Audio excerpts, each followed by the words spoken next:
We be live. Shalom, everyone. We're here with Emily. I don't even know how to start this show because I'm so excited. I actually can't still believe that Emily said yes to coming on this show. Hi, Emily.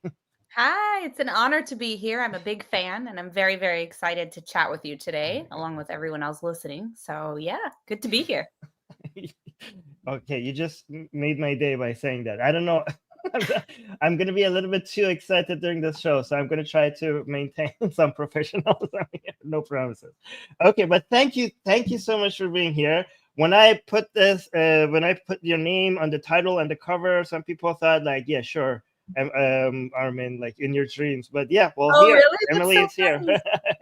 No, I followed you for a while on, I think, X, like you yourself, but also Atheist Republic. I was just looking a few days ago on YouTube. That was when I remembered I have to message you about it. But yeah, I'm very, very happy to be here and I support everything you guys do. Yeah. So one reason why I'm such a big fan is because I'm not just active on the English side. I am actually even more active on the Iranian side and the Persian side. And you are a celebrity among Iranians. By the way, I didn't even introduce you guys. Emily, I don't know if I need Emily Schrader is an activist, Israeli American, and you are a news anchor. You are a fantastic debater. Oh my, I'm in love with your debates. You are so informed. You're so good with the comebacks. So impressive. Every time there's a debate, if I see your picture on the cover, I'm like, I need to watch it. I need to learn. I copy you. I copy your points. Good. So, More do people you want to should. introduce yourself? Yeah. Do you want to introduce yourself more to people? If I miss anything, do you want what? Oh, this is one thing that I'm so interested in. How did you get so interested in Iran? Why are you? Because you're Israeli American, but you focus a lot on Iranian issues and Iranian people and the Islamic Republic. So how did you get into that? And that's a really good question, actually. And also because I'm not Iranian at all, like at all, a lot of people think like, oh, maybe she's like part Iranian and that's why she's interested in it. But it's funny, actually. I mean, I'm originally from Los Angeles before I moved to Israel about 10 years ago, permanently, but about 10 years ago. And in Los Angeles, it's like, I mean, we call it Tehrangeles, right? Both Jewish Persians and non-Jewish Persians. Huge, huge community there. And I was always around them. Like I always grew up with that. And I studied at USC for my undergrad. And there was a huge Persian population there as well. And when it comes to Israel, or the Jewish community, I should say, a lot of the Persian Jewish community also attended USC. So when we're talking about like Hillel on campus or Chabad on campus, these groups for Jewish students or Jewish life on campus, I was very involved with them. And it's funny because politically, I genuinely never saw them as different causes. I know that sounds crazy now, but like even when I was in university, it was just logical to me that like if you support Israel, you support the people of Iran and vice versa. You know, like it makes sense. It doesn't mean you agree with everything, of course, but there is a shared ideological solidarity there. And it just like in my head, like that makes sense because we're talking about an oppressive, evil dictatorship that has hijacked the entire country of Iran and 80 million people there. For 45 plus years. I mean, at the time it was less than that, but now 45 plus years.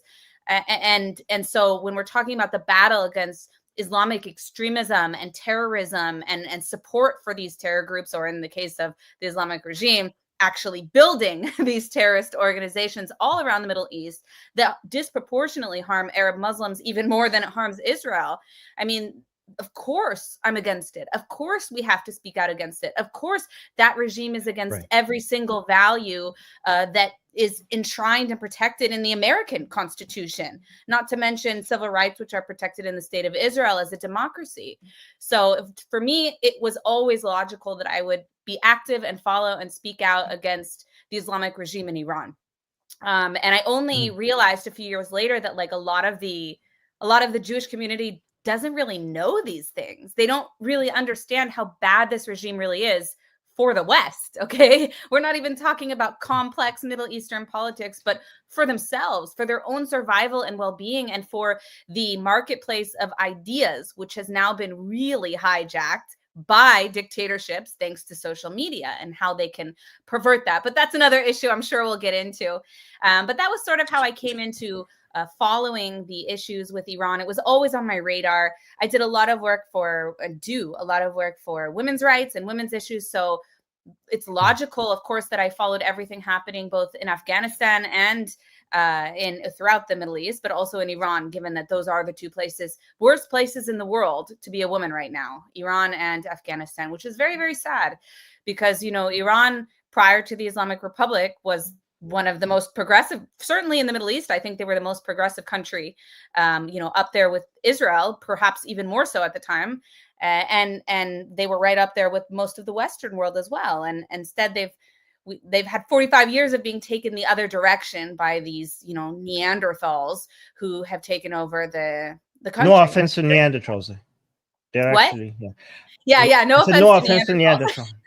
Yes. They were actually not that bad. The way I look at it is that the Iranian people and Israeli people are natural allies because they are in the Middle East and they seem to be alone. They seem to be in an environment. They're the most liberal people in the Middle East. They are facing the same enemy both politically and ideologically. Politically, their enemy is the Islamic Republic. Ideologically, they seem to be fighting for life against a cult of death. Both of them, their main chant coming from both sides has life in it. The Iranian people say "woman, life, freedom." The Israeli people say "I'm Israel Kai." So they both are fighting for life. The other side is a cult of death, fighting for the afterlife, fighting for death, saying that we love death more than you love life.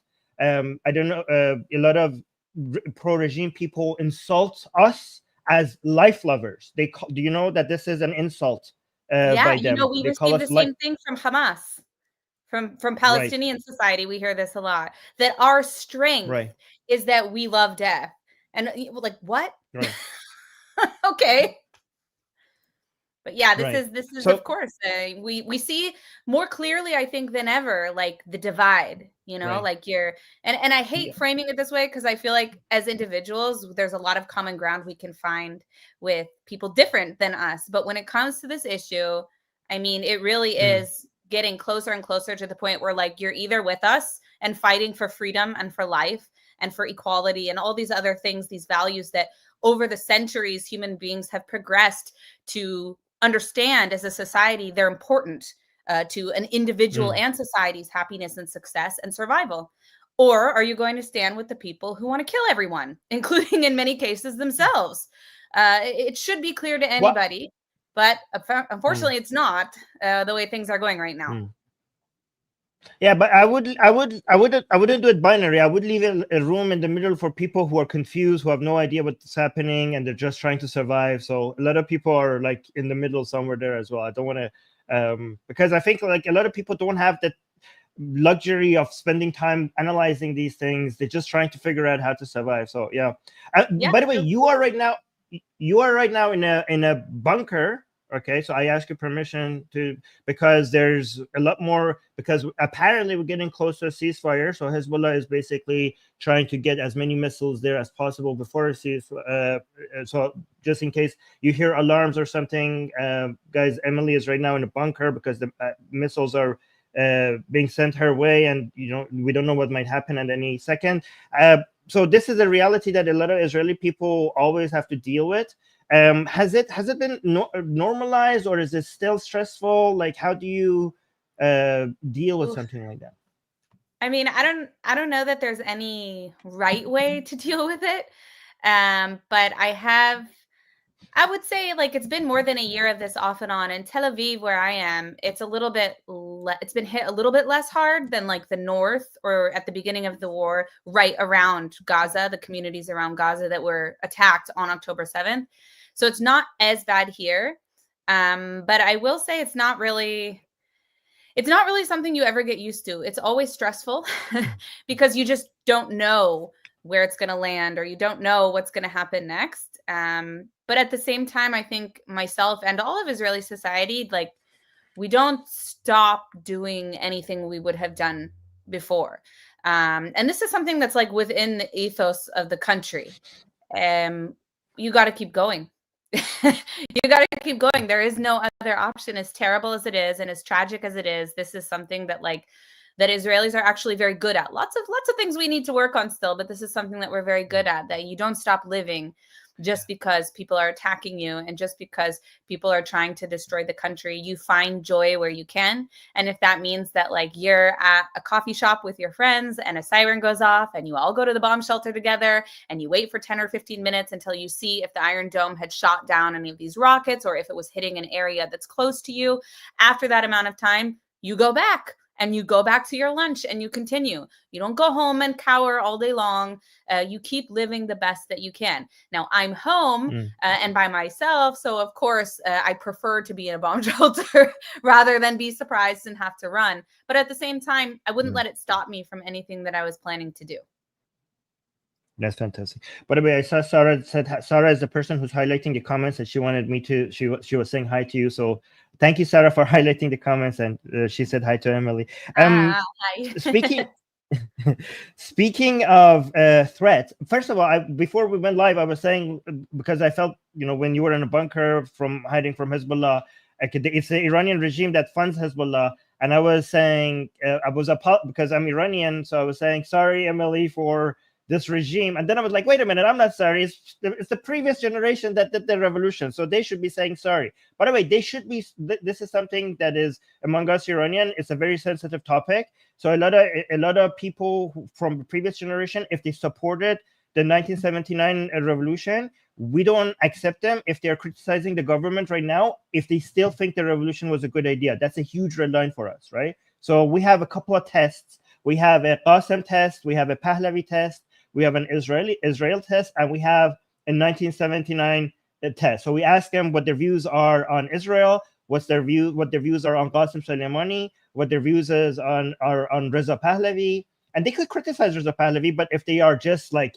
aggressively anti, like hatred, full of hatred, then okay, that's a red line.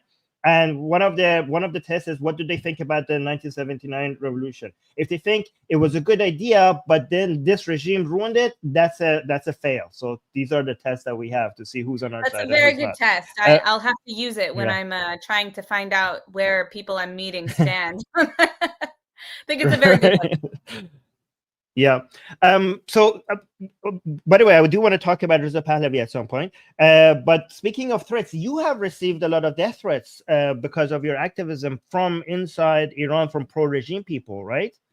I mean, let's hope that they're inside Iran and not like, I don't know, in Israel. But yes, I have. I've received a lot of threats. Mostly, I would say most of them are not credible. Stuff on social media, you get messages. I get really psychotic emails sometimes. That's always interesting. But yeah, I've gotten that. And then, of course, the regime, in a few of the regime affiliated media, they had written about me. They said, they accused me of being in Mossad, of course. And actually, they promoted me. They said I was the head of the Iran desk for Mossad, which is like a big position in Mossad. So I was like, wow, good to know. I'm waiting for a salary for this type of job, but unfortunately I haven't received it yet. So we'll keep waiting. I get accused of working for Mossad, and I keep, every time somebody says that, I'm like, this is my dream. I would work for free. I have been trying for years. Every time somebody accuses me of that, I look at the camera, I'm like, Mossad, I'm available for hire. Please reach out to me. You know how to reach me, I hope. I mean, you're an intelligence agency, so I hope you know that. But anyways, so far, nothing. If you're working for Mossad, can you put me in touch with? I have a lot of good information. I constantly follow Iranian.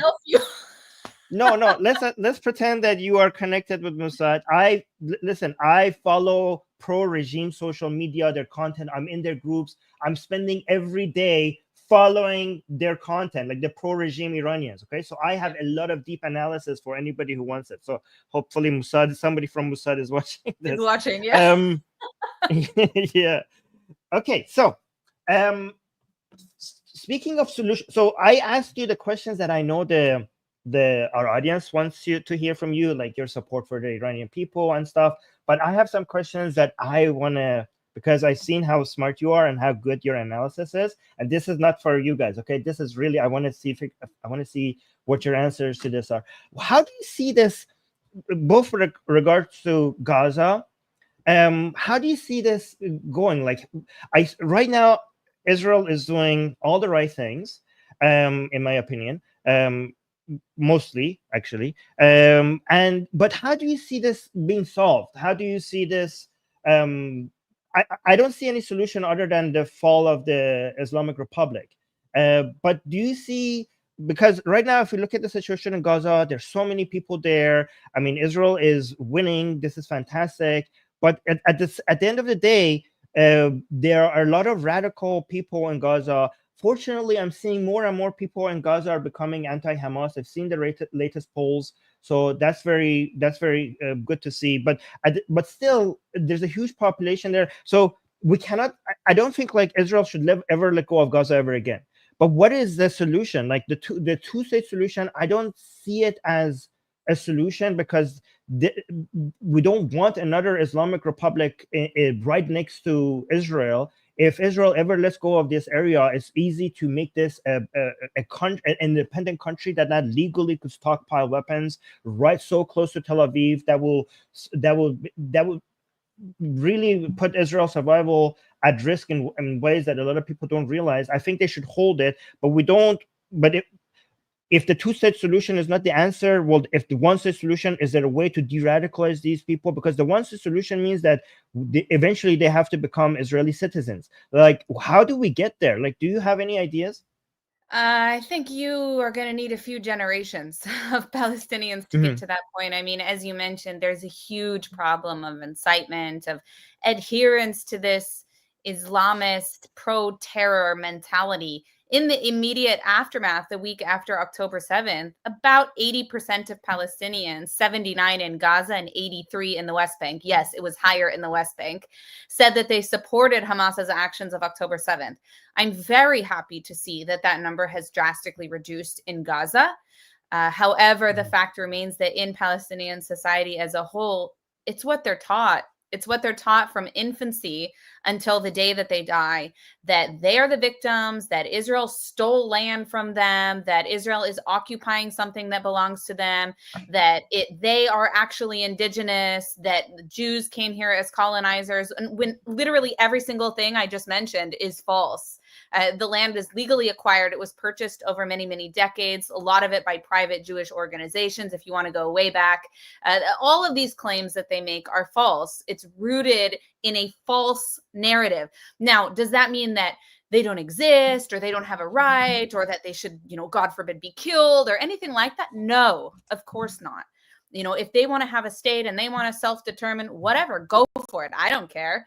I don't even care about having a two-state solution. For me personally, I'm fine with that, because having a one-state solution is not sustainable, at least for the next several generations, until we see a truly meaningful change in that society. And the reason I don't think that's going to happen is because we don't control it. It's because the leaders that they continue to choose, or who refuse to leave and hold elections, like Mahmoud Abbas or Hamas in Gaza. I remind you that the Gaza people voted for Hamas the last time there was an election in the Gaza Strip a long time ago. But not a majority. Not a majority. They got the most votes without a majority, though. Yes, true. Yeah. And then after they democratically won this position, they threw their political rivals, Fatah, who is part of the Palestinian Authority that controls the West Bank right now, they actually threw their political rivals off the rooftops in the battles that ensued after that election. But yeah, so I think you're not really going to see that until you see a different form of leadership entirely in the West Bank and in Gaza. And that's not going to happen right now, because the society is just too radicalized. And a lot of that is the result of the Islamic Republic of Iran. You see a lot of Sunni states like pushing the other direction. They recognize the threat that this Islamist terrorism that's, promoted by the Islamic regime in Iran, they recognize that that's damaging to their own societies. Even Saudi Arabia has recognized that. And that's why you start to see that shift from some of the Middle East into normalization with the state of Israel. But when it comes to the Islamic regime, they are the ones who are supporting radicalism in the Palestinian territories. They are the ones trying to use Palestinians as a front for their own agenda, for their own war.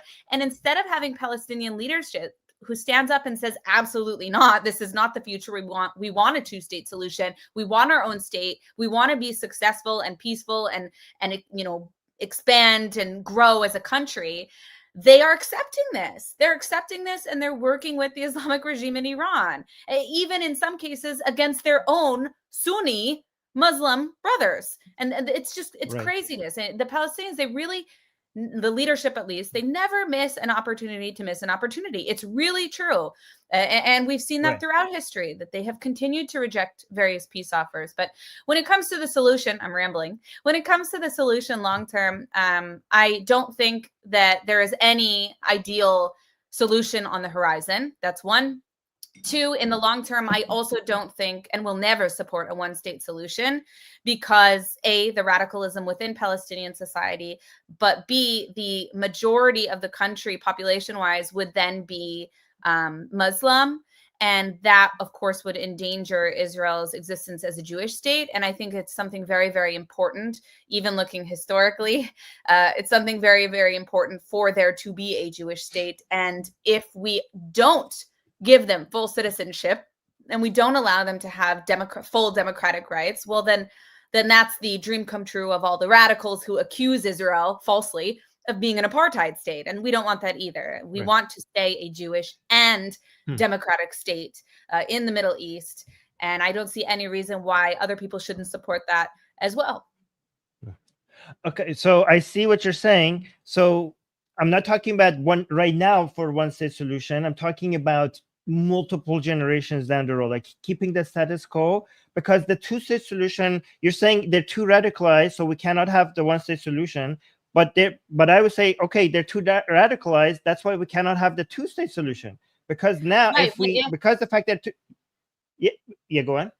I was just going to say, yes, everything you said is correct. But the thing is that if there's a two-state solution, then Israel is not responsible in any sort of way for what they choose to do to themselves, who they choose to lead, how they choose to act. That is their sovereignty. That is their decision. It's not Israel's. It's not Israel oppressing them. It's not Israel saying they don't have a right to vote. It's not Israel doing anything. We have nothing to do with it. We have our country. You want yours? Fine. Sit down with us, make a peace agreement, take whatever territory you want, and we will build a wall 75 kilometers high if we have to protect ourselves.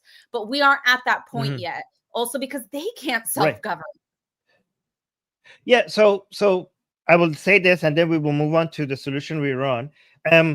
With a two-state solution, we will have an Islamic country with seconds away missile-wise from Tel Aviv that is now legally could stockpile as many missiles as it wants. It could have a relationship with an entity like Islamic Republic without anybody being able to interfere with that. And it will be able to spend years just putting because it's so close to Tel Aviv, there is no missile defense system that will be able to intercept, thousands of missiles coming from that close to Tel Aviv. Without, the distance is so small for any defense system to be able to intercept that. And the reason why I don't like the two-state solution is because this risk is so high to Israel that Israel, for whatever excuses it could find, it should never let go control of Gaza or the West Bank. And a two-state solution means that Israel would not be able to interfere or control Gaza or West Bank. That's why I'm against the two-state solution. I understand that the radicalization means the one-state solution is impossible right now. But I think if Israel completely, go on. I don't think that that's necessarily the case, though, because when you're talking about a two-state solution, Israel is never going to agree to any form of a two-state solution in which a Palestinian state is not demilitarized. It's unacceptable. It has to be demilitarized. Has to. There's no other situation in which that will But take place. I don't trust the world. Okay, but if they agree to that and then they become an independent country, I don't trust the international community to just continue with that agreement. So because they're let's say we have that agreement on paper, okay, and now they're an independent country. Okay, now Israel has no control over that area, and then they could get the international community could come up with new agreements. But now, because they are registered as a country, Israel doesn't have as much authority or power to be able to come there and be like, well, this is not what we agreed on. The international community are going to be like, yeah, well, it's on paper. Paper is not. Yeah. The thing is, like, you're not wrong, but there's pluses and minuses to every single stage of this situation, whether it's one state or two states or occupation or partial occupation.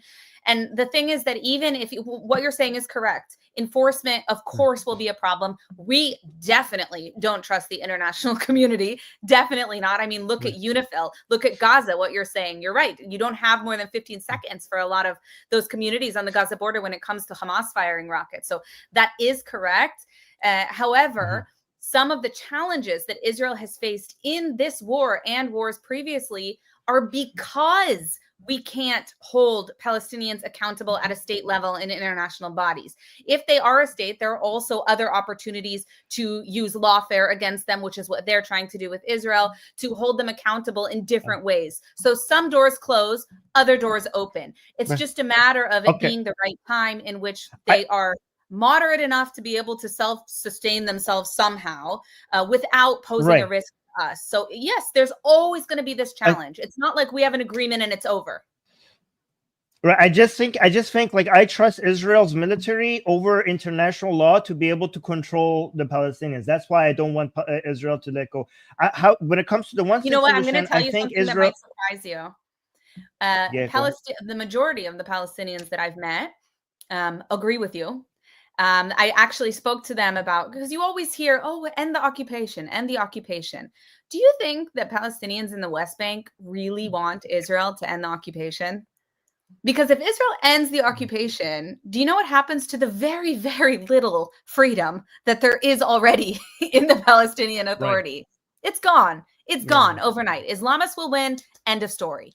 And Mahmoud Abbas knows that, and everyone in Fatah knows that, and everyone who is even remotely secular within Palestinian society knows that too.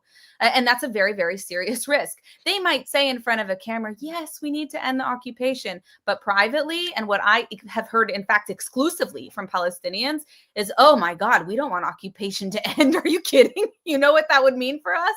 So until they have a leadership that can take responsibility, I don't think you're going to see that change even within, Palestinian mindset. I just want to say, like, when it comes to the one-state solution, really quick, and then I'm going to go to Iran, solution for Iran. I just think that if Israel manages to completely remove Hamas's ability to rule over Gaza, goes in, stays there, brings in, with the help of, I don't know, Saudi Arabia funds or whatever, they rebuild, but Israel maintains control over the media and the education system on Gaza over multiple generations. If the education system and media is controlled by Israel, we could see a process of de-radicalization and multiple generations down the line.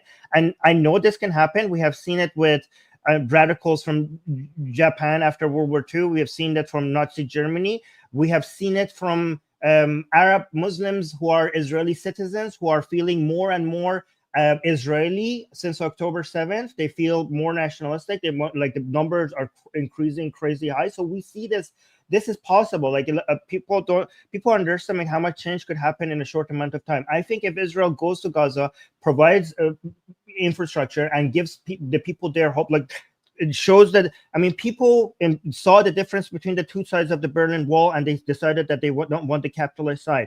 I think if Israel provides hope and a future for the people in Gaza once they take over that area, because that's what they were doing before the October 7th. The work visas was trying to provide. It failed, but I see that there is some ambitions in Israel to do such a thing. But I think the problem is that you have to control the brainwashing. It's not enough to give them some hope for the future. You also have to maintain control over the media and the education system.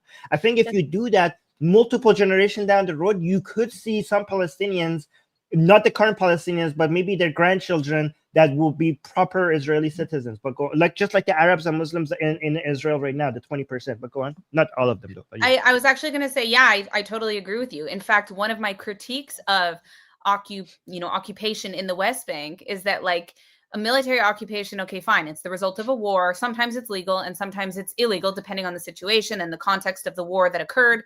But in the case of the West Bank, I really think, like, if you're going to occupy a territory, then actually occupy. That means control the schools. You know, you can't, it doesn't work to have a military occupation. Well, the schools are literally teaching about how evil you are and you know, anti-Semitic conspiracies and all the kinds of crazy stuff.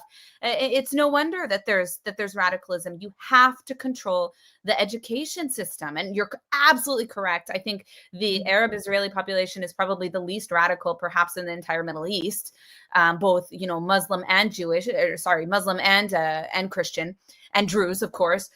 We have a lot of radicals that are here, but comparatively to the whole society, it's very, very small. Within the Arab Israeli population, and certainly much, much less radicalized than what we see anywhere else. And the Palestinians, interestingly, is the polar opposite. The majority of them are very, very extreme. And then a small minority are actually normal in terms of how Palestinians might be able to progress and have a functioning, successful society. But that can't happen without education. You're right. Education, also media, is a huge problem. I mean, I can't even say how bad Al Jazeera and the impact of Al Jazeera has been on this war. I mean, just flat out lying in many cases. Unbelievable how they get away with it. Especially Al Jazeera Arabic. Yeah, Al Jazeera Arabic is yeah. And did you see the Channel 12 report? The reporter that went into Gaza, the Gazan people there who were like speaking against Hamas, saying Israel come rule over this place. You guys are better. You guys bring blessing to us. You guys are good. Like, what are your thoughts about that Channel 12 report?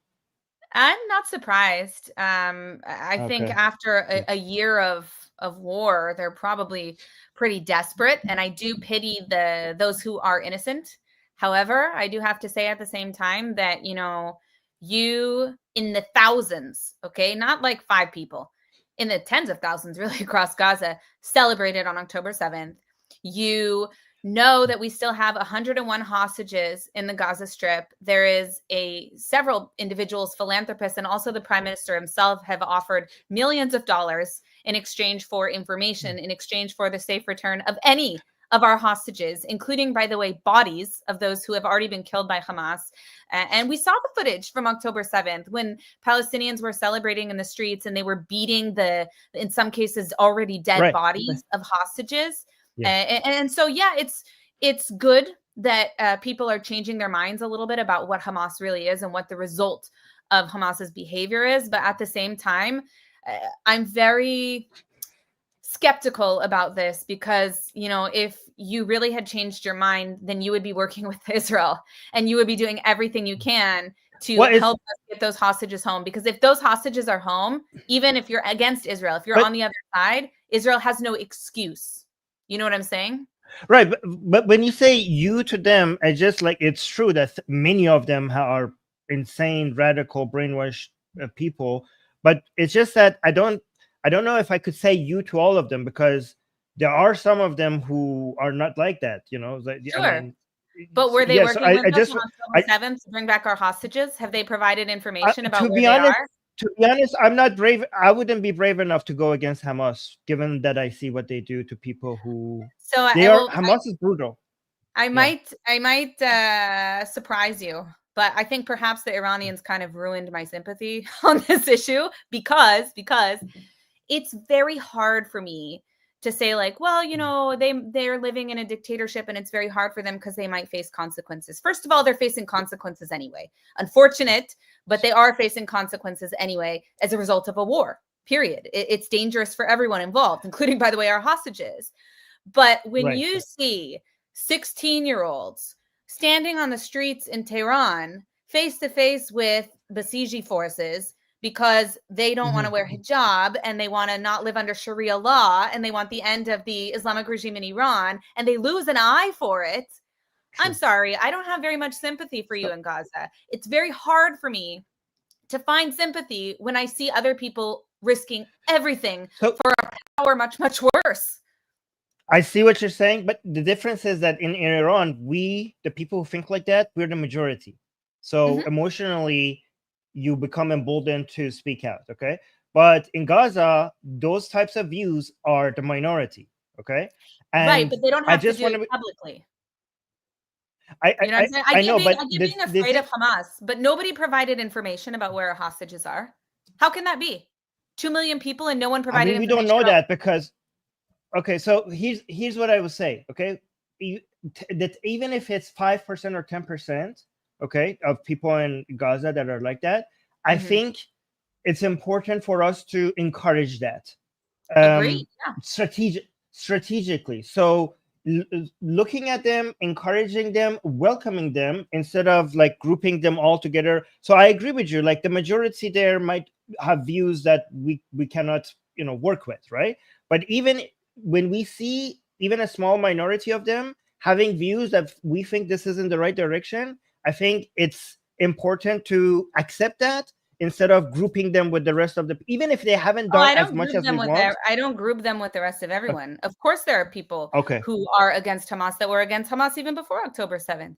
But it is a minority, and it's a small minority. And I am very disappointed that the people who are against them haven't done anything, that they haven't provided information. And also, this isn't just my suspicion. This is also from experts that I have spoken to in the Israeli government and people who have been involved in intelligence gathering and in investigations and trying to find the hostages both in the army and in the government. So it's very frustrating. It's very frustrating and it's very disappointing. And of course, there are people who are against it. And it may very well be that the people who are against this behavior, who are against Hamas, didn't know. You know what I mean? Like maybe they didn't have that information, but some civilians did. You know, when they got to Noah Argamani, she was being held in a civilian home. Multiple hostages who have come back were held, in some cases even kidnapped, by people who claim to be, you know, civilians. We don't know actually whether, you know, who was or who wasn't, which is a huge part of the problem in this war, by the way. It's very difficult to know who is combatant and who is not combatant because of how Hamas operates. And by the way, that's one of the things that wouldn't be eliminated, but would be reduced if Palestinians, if it was a state actor in the future. But there are other steps that need to happen for something like that anyway. But yeah, it's been really disappointing to me. Before October 7th, I would have perhaps thought differently. And even the fact when you look at who committed the massacres on October 7th, a lot of those people were people who had work permits. There were people who worked in those communities. And as a result of that, mapped out that information and then went and murdered the very people that they were working with and for in some cases. This is crazy. I know. That's true. And that is crazy. I just know that there's also somebody that didn't do that, you know, like there's probably also a Gazan that was so appreciative of the work we saw and thought this is great and didn't give any information. I just want to not group, even if they're a minority, I just think it's an important minority. And I just don't want to talk in general, generalization. That's why I'm just a little bit careful because I know, here's the thing, the way I look at it is that where we are right now is disappointing, but I try to look at the trend instead of where we are right now. And the trend is promising, even though the level that we are right now is disappointing. I look at the direction and I want the direction to continue so that we get to a place that is less disappointing than where we are right now. I think that Israel has to foster these relationships that they have. I mean, they do have good relationships with many Palestinian families and communities inside of Gaza and in the West Bank. And that's something that they have to foster. They're going to have to work together. And there may also be a role for some of the other Arab states to play in dealing with Gaza, perhaps in a longer term. I don't know, maybe UAE, maybe Saudi.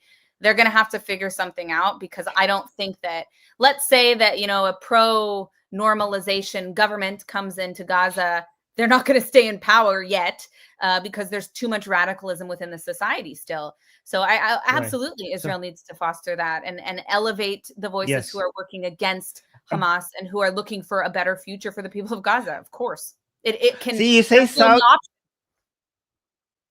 Saudi. This is why I'm so optimistic. Like, who would have thought we would be talking about normalization with Saudi Arabia 10 years ago? That would be loony talk. That would be insane to even consider. This is why I'm saying that things, when we look at things and people are like, oh, that will never happen. I mean, look at the things that Israel has been able to achieve, okay, because of victory, because of being able to defeat its enemies. So I think like people should be a little bit more optimistic of where we can get to. By the way, we need to go to Iran because I want to make sure that I cover this. What do you think we should do with the Islam? Yeah. Maybe one day me and you could go Very to soon. Iran, and maybe we could. Yeah, hopefully. How is this going to happen? What do you think? How this is possible for change? Like, are you actually optimistic about regime change in Iran? Is that something that you think is possible, or even happen soon? Well, Like, how do you think? I don't Hmm. know when that's going to happen. It could take a lot of time. It could happen pretty quickly, depending on a number of different factors. But what I do know for sure is that the Islamic regime is not sustainable. There's no way that they are going to be able to stay in power, with the exception, and this is important, with the exception of if they have a nuclear weapon. We've seen what happened with North Korea. That is not the reality that I think pretty much anyone wants for the future of the Iranian people. And it's going to be much, much more difficult to bring down that regime if they do have a nuclear weapon, which is one of the reasons that Israel and other countries have been so much against it from the beginning. Now, that being said, I do think it's within reach. It's within reach to have a regime change. Well, firstly, the fact that Trump won the election and not Kamala Harris is step one. But again, I think Iran won't be liberated because the U.S. does something, much less a military campaign. I don't think that necessarily will help give the final push to push this regime out. It has to come from the people in some degree. Now, what that looks like, I'm not sure. It requires a lot of different things, and a lot of different things can happen in a different combination that could also work. My hope is that, and this is why I've advocated so strongly for sanction enforcement, and also terror designation of the IRGC across Europe and the United States and Canada, is because I think there are things that the West can do to weaken the regime. And part of that is sanctions. It may also involve military strikes. I hope not anything that involves any kind of civilian infrastructure or areas. However, Israel, when it comes to security, has to do what they have to do. And if they have to take out the Iranian nuclear program, they will. And I think the fact that you have Trump as president as opposed to, Harris being president in the future is a very good thing, in that Israel will be able to do what needs to be done, whether it's with Hezbollah or with Iran. Now, Israel and the United States, but Israel as well, is not at all interested in forcing a regime change. If Israel strikes the Iranian nuclear program, it is not because they're trying to force a regime change, although, of course, Right. politically speaking, it's in our interest. That is focused only on ensuring Israel's security. It's not our job to do that, and it's not our place to do that. However, if something like that does happen, and we do see an escalation, I think that would be the time that the people really need to rise up and to be out in the streets as much as they possibly can to push back. And we also need to see, perhaps from the West, some kind of support for workers who go on strike in Iran. I mean, part of the success of the Islamic Revolution in '79 was turning parts of the military and also the workers, the oil and the industries that exist in Iran that are a huge part of their revenue, of their survival. And if you are able to support extended strikes in some of those industries, that could cripple the regime. And that's what we want. Yeah, but it wouldn't be enough to. So remember, when the Pahlavi dynasty fell because of strikes and people in the streets, Mohammad Reza Shah could have actually held on to government if he wanted to. He just decided to just accept the will of the people, as he said. Like, if you don't want me as a king, it was actually very democratic. It was like, well, if you don't want me as king, I will just leave. So he just. And I think this regime is nothing like Mohammad Reza Shah, nothing like Mohammad Reza Pahlavi. That's fine. They Then they'll will meet not the go. same end as Hassan Nasrallah and Yahya Sinwar and Ismail Haniya, and we'll do what we have to do. So, okay. Like you said, neither United States or Israel wants to cause, like, the Iranian people welcome Israeli military taking out key Iranian Islamic Republic assets and IRGC people, because it weakens the regime, and that's a very, a lot of people. Like, every time Israel does that, many Iranian people in my audience on social media, they see that as a gift from Israel to the Iranian people. They celebrate it. You've seen the memes, you've seen the celebrations, right? However, that weakens the regime, but not to the point of collapse. It weakens them because the regime it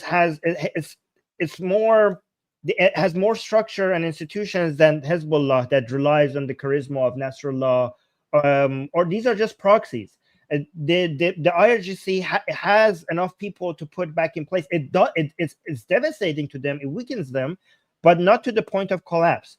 So the way I look at it is that for the collapse of the regime, we do need some sort of military intervention or armed struggle. And the source of this is either foreign, which, as you mentioned, neither United States wants that or Israel wants to do anything like that, even though whatever they're doing is welcome because it makes the job of the Iranian people easier when the Islamic regime is weaker.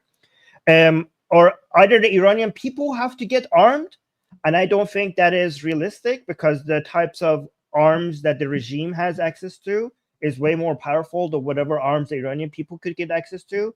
And this is just going to be a bloodbath if we're seeing the Iranian people in the streets is a demonstration of their power, it's a demonstration of the weakness of the regime. But even if you have millions of people in the streets, it's not going to be enough to topple the regime, right? And I think this is the third potential is where the greatest weakness of the Islamic Republic is. And a lot of people don't understand that the Islamic Republic actually is scared of this third factor more than the first two. So more than Israel and United States, and more than the liberal Iranian people, the Mahsa Amini revolution that is happening, the third element that the Islamic Republic is afraid of is its own people turning in on it, because they think the regime is failing at being Islamic, at enforcing Islamic law, or at standing strong against Israel. And this internal struggle, or a coup, or a military coup, is, I think, the highest potential. This is why the Islamic Republic takes a lot of the positions that seems insane to us, because it's trying to appease its own people, the 10% remaining support that it has, because that's the last leg that it has to stand on.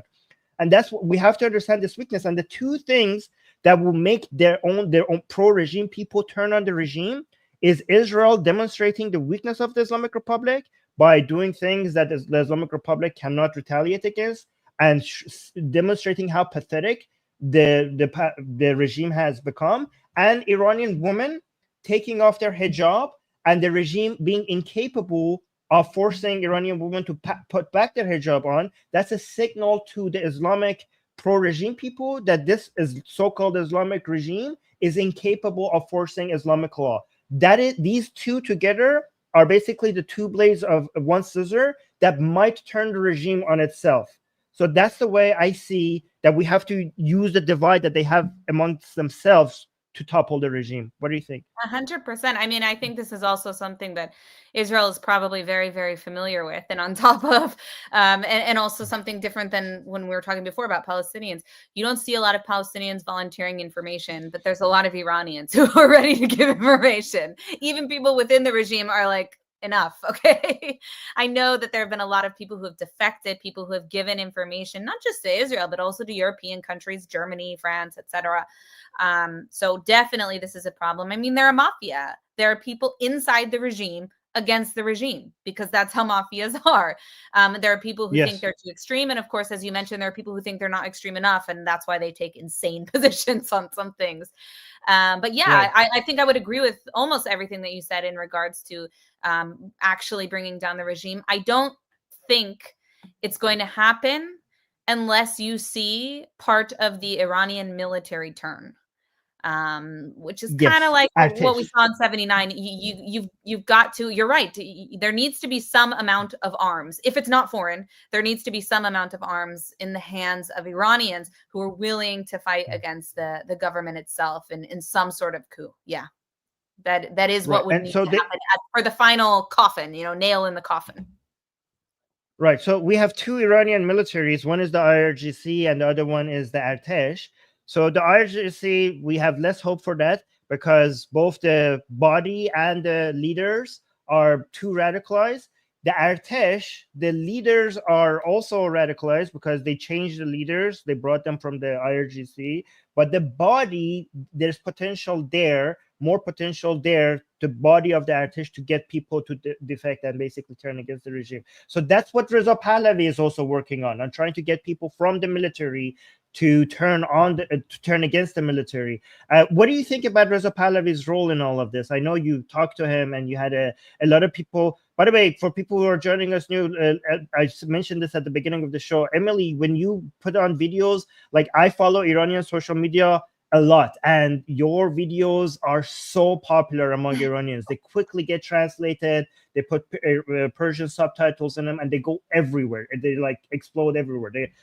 Everywhere I go, I see your videos with Persian translations. So, and especially when you meet with Reza Pahlavi, yeah, that your meeting with Reza Pahlavi was also very welcome. So, yeah, tell us, what do you think about him and his role in all of this? So first of all, as I said at the beginning, I'm not Iranian. It's not my call. Yeah. It's not for me to say who will lead Iran or even who should lead Iran. That being said, I am a big fan of Reza Pahlavi. I think the thing that struck me the most about meeting with him and speaking with him is that whether you love or hate the guy, he has a huge heart for the Iranian people. Like it really shows through in what he's saying and how he speaks and how he spends his time. Like this person will do anything for his people. That was the impression I was left with every time I've met him, which is now a couple times. I have a lot of respect for him. I think he's an incredibly intelligent, erudite, sharp person. And I appreciate the work that he's doing to try to bring about regime change and to elevate the voices of the voiceless inside of Iran. And I hope that in the future, if and when this regime falls, that he will have some role to play. I'm an American and an Israeli. They're both democratic countries where we have, a democratic government. So personally, I wouldn't say that I am a monarchist. But if that's what the people of Iran choose, then it's not my business to say otherwise. It's really up to them. That being said, I do know that the Crown Prince himself has said he would prefer some sort of hybrid democratic system, constitutional monarchy, more in the style of the United Kingdom now, which to me as an American sounds great. But again, not my call. Ultimately, those decisions are up to the people of Iran. But that being said, I really, really appreciate what he's doing. And I don't think anyone can match him.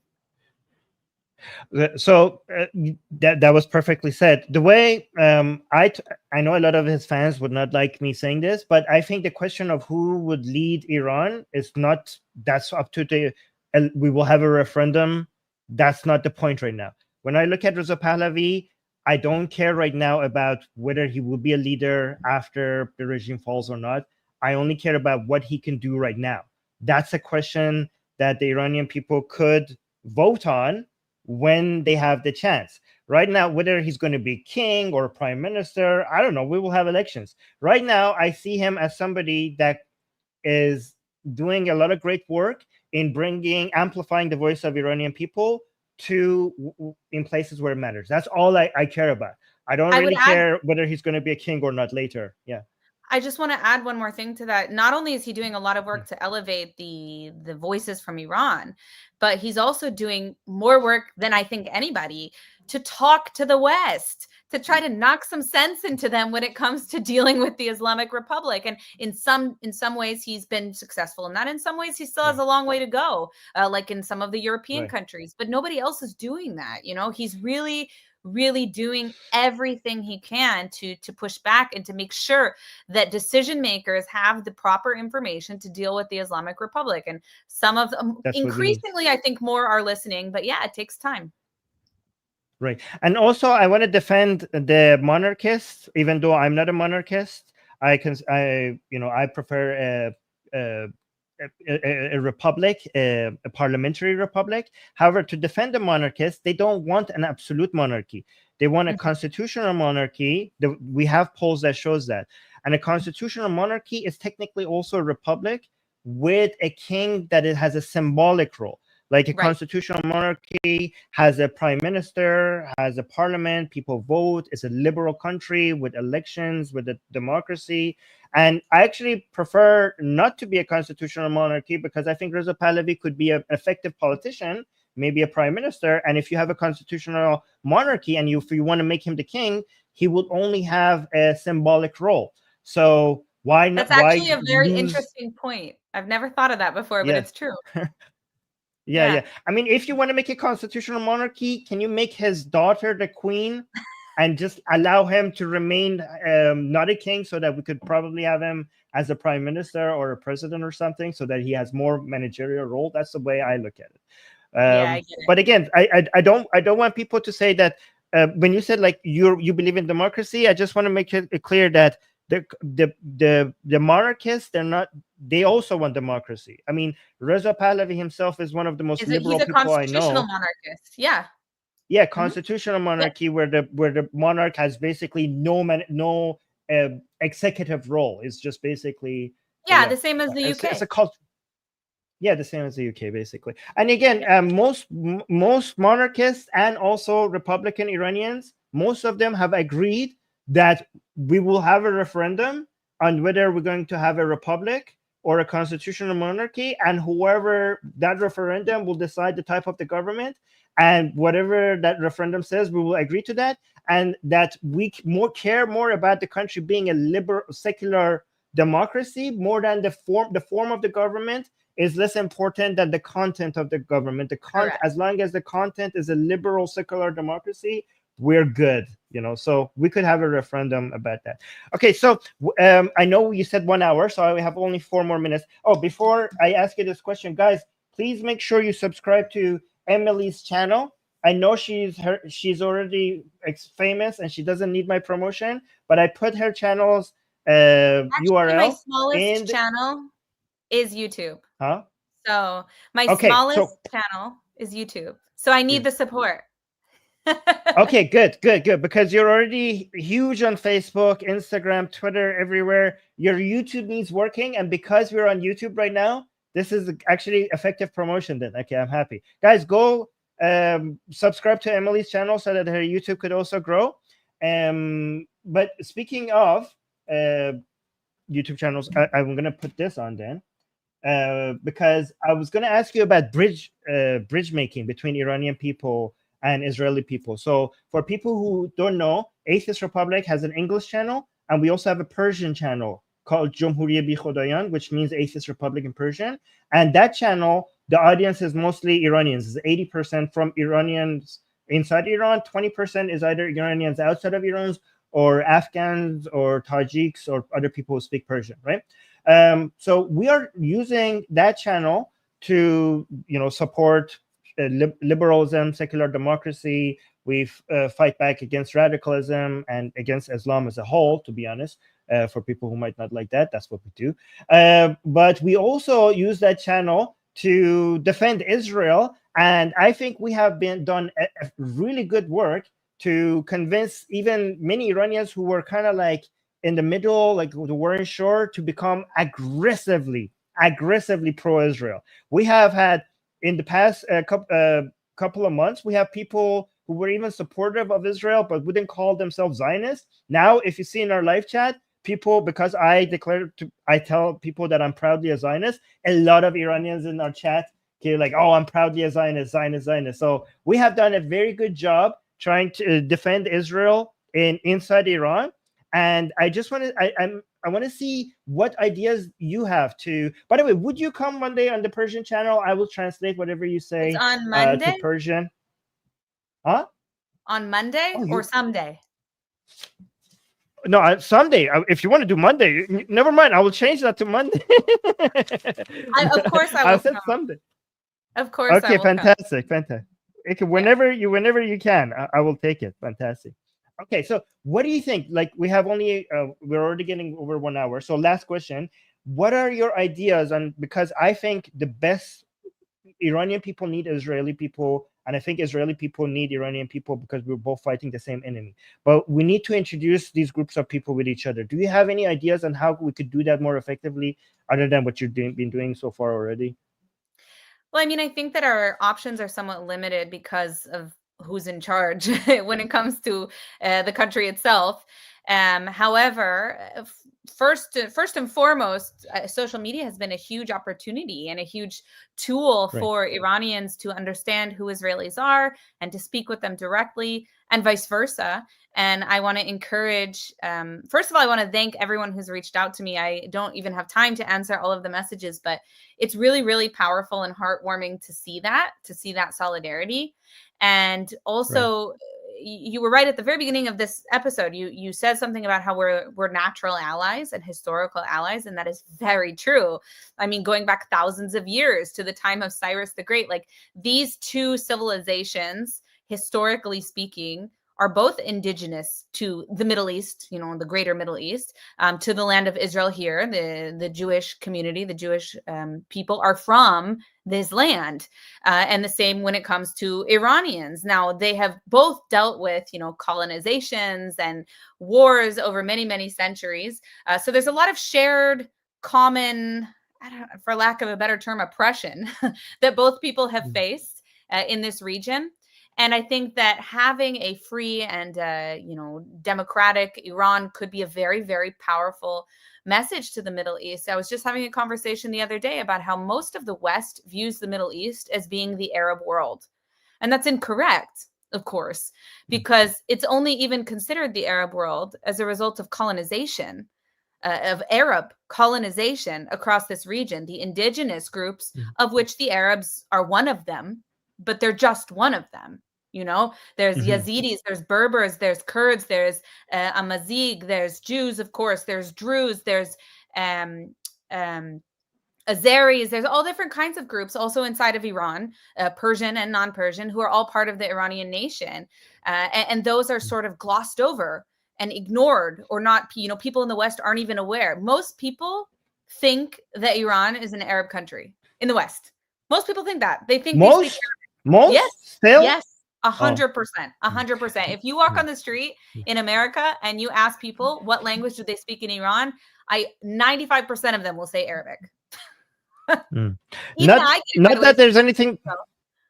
Yeah, but not that we don't have, not that that's an insult. Like, there are many Arabs in Iran. There's a lack of knowledge about the Middle East. Lack of knowledge. And as a result of that, the Islamists really take advantage. They take advantage of the lack of education about the groups here, about the interests here, about who's doing what. And that's why you see such a perverted narrative when it comes to Israel, that the things that, Hamas did to Israel suddenly are being reported as Israel doing to Hamas. Literally everything they do to us, they claim that we did to them. They came and they murdered children, and a week later they're claiming that we're murdering children. They came and committed mass rape. 2 weeks later, they claim that Israeli soldiers, this is a good one. They claimed that Israeli soldiers were committing mass rape in Gaza before Israel had entered the Gaza Strip militarily. This actually happened. Palestinian media was reporting that IDF soldiers were mass raping Palestinians before Israel had responded to October 7th. So that's what we're dealing with here. That's what we're dealing with here. Would you agree with this? We have 22 or 23 Arab countries in the Middle East and North Africa. And in this region, the best place to be an Arab is Israel. Not a single one of the Arabic countries is the best place to be an Arab. When it comes to rights and freedoms, the best place to be an Arab is Israel. Do you agree 100%. With that? Yeah, 100%. And if you don't believe me, then you can talk to my fiance. He is an Arab Israeli, and he will say the same thing. Definitely. I don't think even the ones who don't like Israel, it's very hard for me to imagine that even one of them is going to give up their Israeli ID and go be a Palestinian. Okay, like that doesn't happen. They have a very, very good life here. Yes. Okay, so I'm going to quickly read the super chats. Uriel is saying, thank you both. I think you mean for fighting the good fight. Well, thank you so much, Uriel. And then I don't know how. Do you want to do one more question? Shall we do one more question? Do you have time? Yes. Fine. Yes, we'll do one. We'll do one more. We'll do one more. Okay. Sounds good. Okay, let me bring this back. Okay, so hold on. I know you had a lot, so I know I crossed a whole bunch of them. Okay, so oh no, I caught you off guard. Yes. No, here's okay, so here's no, this is good. this is a question that some people, I want you to, it was at the beginning, I crossed it. I have some fights with my audience over a couple of things. So I want to see if you would take my side or their side. Okay. So I think Israel is a stronger country because it's a liberal country, because I have some of my people in my audience who are anti-liberal. And I think they just confuse liberalism with wokeism. And I think the reason why Israel is the strongest country in the Middle East is because of its liberalism. Would you agree with me on that? 100%. Yeah. Okay, And also fantastic. This is really important distinction, especially with how much you see the perversion of language and how this like whole woke nonsense has pretty much taken over the West. That is not liberalism. Okay. When we're talking about liberalism, classical liberalism, which is what I am, I'm a classical liberal. It's defending freedom of speech. It's not tearing down a value system. It's defending freedom of speech. It's defending freedom of expression, freedom of the press, freedom of assembly, to hold protests. These are like basic values involved in classical liberalism, and also the idea that the state shouldn't be involved in your personal life. If you're a Jew or a Muslim or whatever else, that's fine. It doesn't matter. It doesn't concern the state. You still have equal rights. You still have equal citizenship. That's what classical liberalism would be. Classical conservatism, which people don't really understand, is different, because liberal is used to mean left in America, or in much of the West, in fact. Would be socially conservative, more focused on socially conservative, meaning like, abortion issues in America or religious issues in America. It would be a more conservative approach, meaning that the government would be more involved in terms of regulating that. I'm actually against that. I'm against government involvement in most things, because most things that the government does, any private company will do better and will make more money from it, which increases the economy in that given country. Yeah. So except security and the justice system. Yes, yeah, that can't really be privatized very well. But yes, absolutely. When it comes to matters of force, that really needs to stay within a government realm. Otherwise, you have a lot of problems. Right. But yes, I'm a true believer in liberalism, and I think a lot of people don't understand what that is anymore. At the same time, I'm really against this whole woke narrative nonsense. This is not the same thing as liberalism. It's anti-liberal. It's fascist. It's oppressive, and its goal is to shut down freedom of thinking, and of course, freedom of speech and freedom of expression.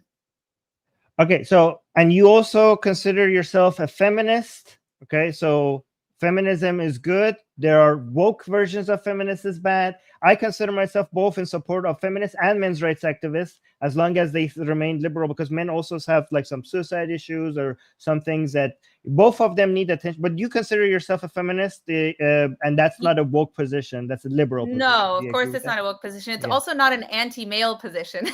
I would say the same thing as you, in fact. Being a feminist is not about knocking men down ever. That's not the purpose. That's not what the goal is. You have the best. Okay, you have the best positions. Last one to see, because this is the last thing that some people in my audience fight with me on. Gazans' life matter. Oh no! Now I'm making all your followers mad. Is that what you're telling me? No, some of them, not all of them. Okay. Okay. So one more. Gazans' life matter. And we love Israel because Israel actually cares about reducing civilian casualties in Gaza. It has done more than any army in the world to try to reduce civilian casualties. And it's the IDF is the most moral army that I ever seen in history. And because the reason why we have high casualties is because of Hamas, because of high population density, it's because of human shields, and because Hamas refuses to wear military uniform. But you people thinking that Gazan civilians dying is a good thing, they are not supporting Israel, because Israel is actually trying to reduce civilian casualties. Do you agree with me in that? Of course. I didn't even know that people were arguing that more Gazans dying is good. I don't think that's no. They say definitely not they true. think they don't care. No, some people say like, oh, we don't care. They did October 7th, so let them die. Like, I can't have Okay. sympathy for people in Gaza. Yeah. Like, that's what this. Yeah, of course there are people who are going to say things like that, but I think even the mainstream of how people feel here in Israel, that's not the norm. Well, it exists, of course. I wouldn't say that's the norm even here, and definitely not me. Definitely against that. Yeah. I don't want any. Honestly, I don't want a single innocent Gazan to die, not even one. That's my goal. That's not really possible for a number of different reasons, but unfortunately, but no, I don't support any civilians dying. That's not a good thing at all. Right. And every time, here's the thing, sometimes anti-Israeli people find people in Israel that celebrate civilian Gazans that die. But every time I go find a post and look at the comment section, I see so many Israeli people condemning that position. I see people calling them Jewish Hamas. That's what I see them calling. So of course, every country will have people with like some radical views, but I love Israel because Israel pushed back against that. Like, you cannot have everybody have perfect views. Like, of course, every country will have its fair share of radicals, but Israel has much less compared to everyone in the neighborhood, and it has a self-correcting mechanism. That's why I celebrate Israel.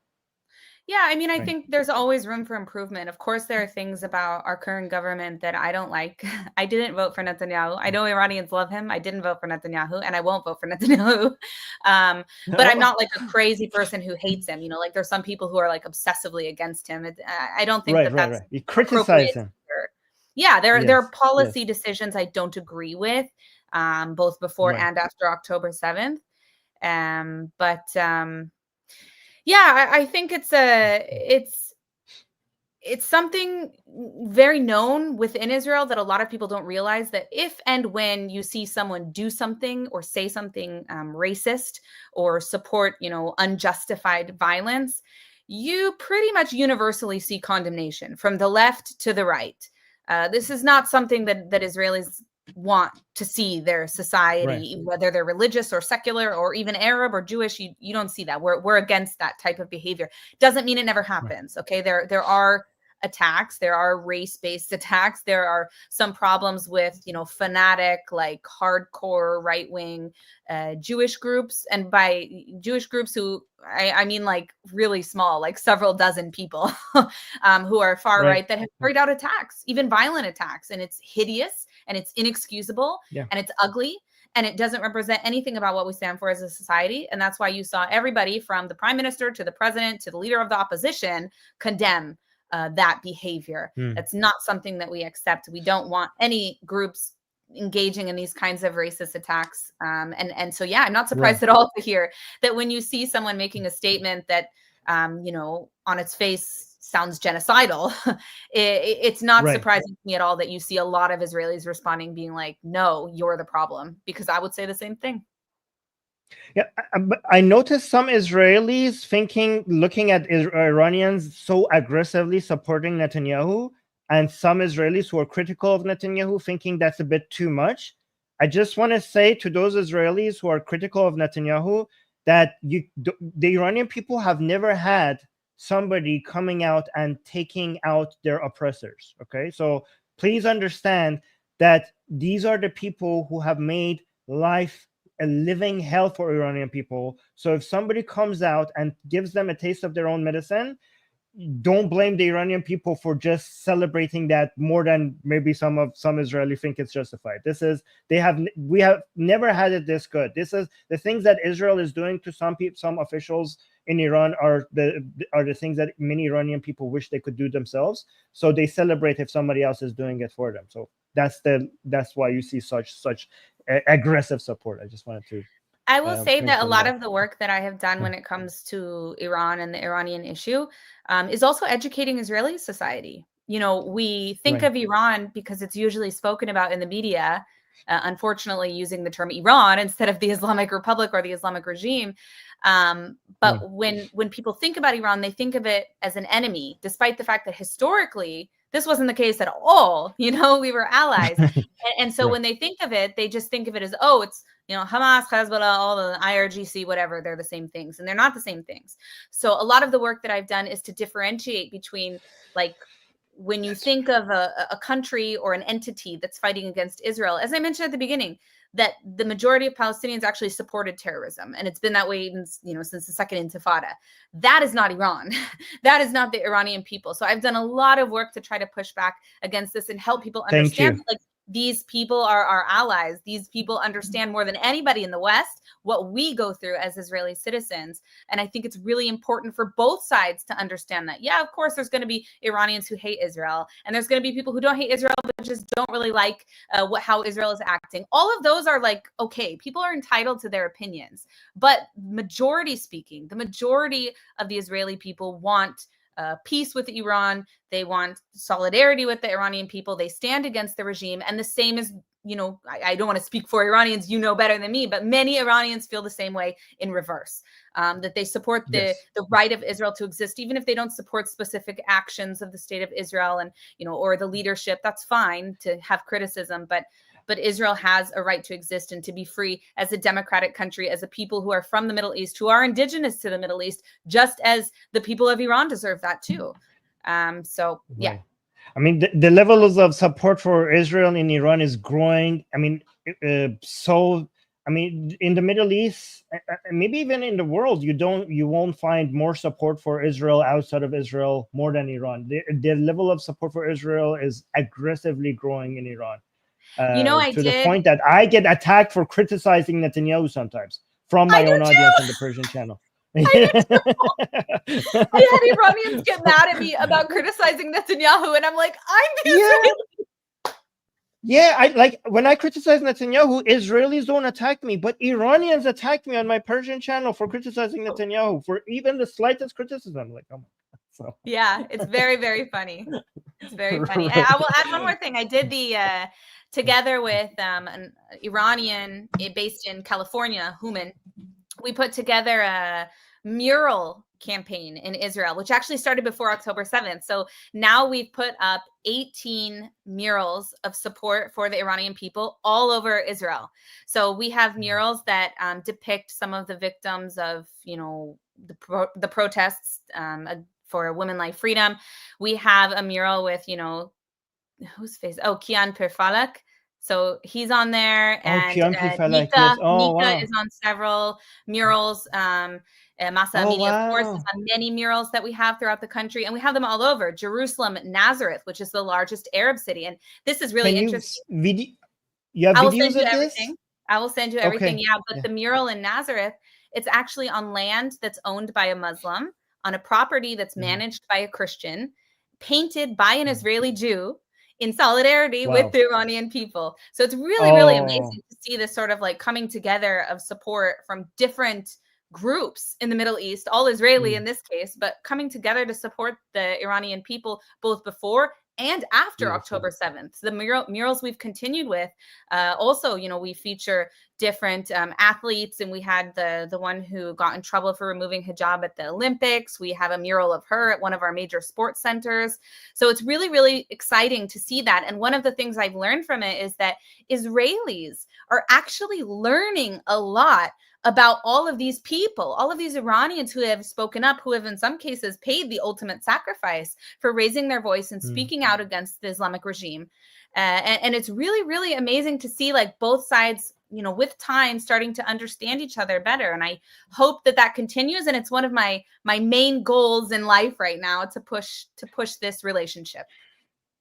That's actually when I asked you how we could do bridge building between the Iranian people and Israeli people. I think what you're doing is the most effective strategy on the Israeli side.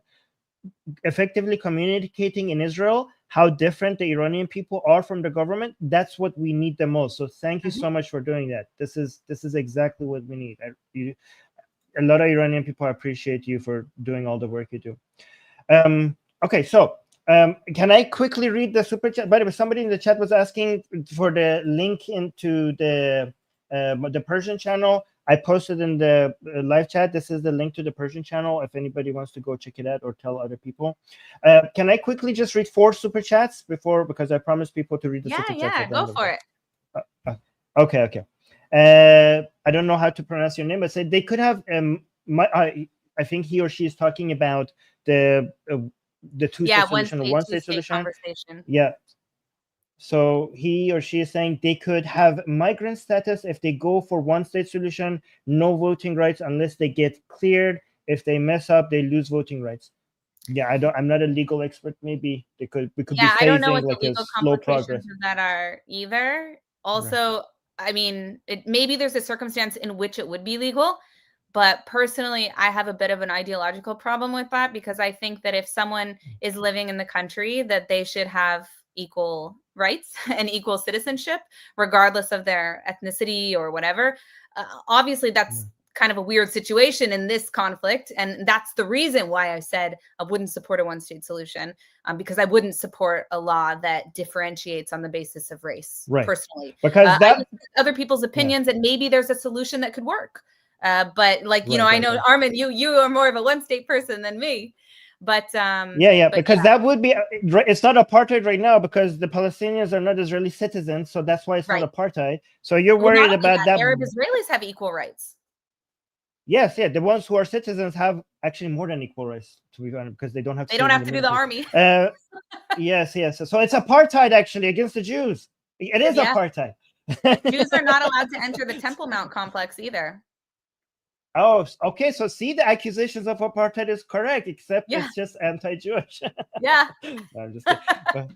But so you're worried that the one-state solution will actually make it into an apartheid. I would say that if it's going into the direction slowly towards making everybody equal, then the accusation of apartheid would not be justified even then. Let's go to I don't know how to read these names. Saying Reza Pahlavi seems so decent and not out to grab power or anything. Actually, he doesn't want power. Power has been devastating to him and his family.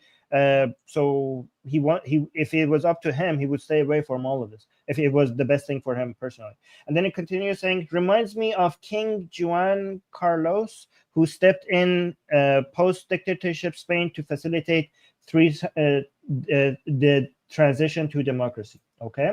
And then Troll is saying, tip, read Sweden's constitution. It is the most modern monarchist constitution. The monarchy part is a self-contained chapter for easy transition to republic. Okay, that's interesting. So what I'm getting from this is I need to research King Juan Carlos and I need to research the Swedish constitution. Okay, continue. Yes. Okay, sounds good. And then Enric saying, fantastic. Let's bring together those for individual rights and support its spread. Yeah, fantastic. And one last question somebody's asking, I think Parshasya, saying, what is Emily's thought on Netanyahu's arrest warrant? I did a whole stream on that. That was our previous stream. It's so embarrassing. It was so... What do you think about that? Like, I'm not going to rant about that. It was ridiculous. Absolutely ridiculous. It's a total bastardization of international law. There's no basis for it. And it also sets a really, really dangerous precedent, which is why you saw the US, even under the Biden administration, coming out and being like, no. You're not going to send an arrest warrant for the prime minister of a democratic state that isn't even a member of the court. And say, now we're going to put an arrest warrant on you and we're going to enforce it. But the funniest thing for me has been watching the reaction of different countries who are member states. UK, with its cowardly leadership under Starmer, it's been complete capitulation to Islamists in that country. It's a nightmare. I guess I shouldn't say that, right? I'm flying there very soon. But anyway, they're not big on free speech anymore, are they? Them saying that they're going to arrest, that they would enforce this arrest warrant, it's madness. And of course, you also saw the awkward reaction of Germany being like, well, we want to respect the ICC, but like, I don't know if we would arrest the prime minister of a Jewish state because, that whole Holocaust thing. It's ridiculous. What should happen now is that countries should withdraw from the ICC and it should be sanctioned and it should be the end of this body, because any international institution that can be weaponized this way is not effective. And not to mention the fact that even before this, when the ICC tried cases or investigated various human rights issues, they once had an arrest warrant for Putin. That's pretty much the only dictator that they have put an arrest warrant out in its entire existence. But Netanyahu will give him one, even though it's a democratic country. I think Netanyahu should now go to Canada and to Germany. They won't dare arrest him, and I think that would be a huge blow to ICC, and it would just show that the ICC is irrelevant. And I think this would be a more devastating blow to the ICC than it is to Israel, because it will show that how baseless, like, nothing is going to happen even if I travel to your member states. And I think this is the thing that's unfortunate. Like that shouldn't, it shouldn't be that way. I do think there's a place for international law and for international institutions, and they've ruined it. You know, they've prevented us from protecting people who need to be protected and from prosecuting people who need to be prosecuted. And now there won't be a legitimate body for that, because all they care about is obsessing over Jews and Israel. It's crazy. Yeah. I mean, where's the ICC over the Islamic Republic? I mean, the people say, well, they don't have jurisdiction there. Well, they don't also have jurisdiction in Israel. So why? So they have to be recommended. So the ICC can investigate a non-member country when the UN Security Council has submitted a formal recommendation to the ICC, and that is what happened here. So according to their own procedures, they can, but like from Israel's perspective, like we're not a member of the ICC, so we don't care. We haven't signed the Rome Statute. That isn't a thing. Same with the United States. But what that says isn't that, you know, it's wrong to say, oh, well, why aren't they investigating Iran or whatever? The correct response is, why is the UN Security Council making a recommendation against a democratic member state, which is not a member of the ICC, in a self-defense conflict? Like this is Israel defending itself against terrorists that invaded their territory. And you're accusing Israel of genocide. And by the way, if Israel wanted to commit genocide, they could do it like that. They haven't. They have actually taken great measures in order to prevent civilian casualties. I keep telling people on our channel, like, okay, Israel sucks at committing genocide. This is the worst genocide ever. Like, what? Anyways, but anyway, I did a live stream on the 3 days ago, guys. Go look at it. It's called Netanyahu's arrest, ICC's shocking bias exposed. I go over the evidence, over the claims that they make, and look, I so easily show how they're baseless, because their main claim is that they're using starvation as a weapon of war. And it's so obvious that Israel has actually managed to move more. The famine that doesn't exist. That doesn't exist. And Israel has actually managed to move more calories into a war zone than most other war. Never has. It's either never or very few times has the military been able to manage this many calories moving into a war zone, which is insane. And also, anytime that it had to stop or manage it or go in a different or pause it, was because Hamas constantly comes and steals the food and sells it triple the price to its own people. And that's not me saying it, that's what people in Gaza keep saying. So, I mean, it's so obvious that there's a huge bias against Israel. And I agree with you, international law is important. And these people are making a mockery out of international law.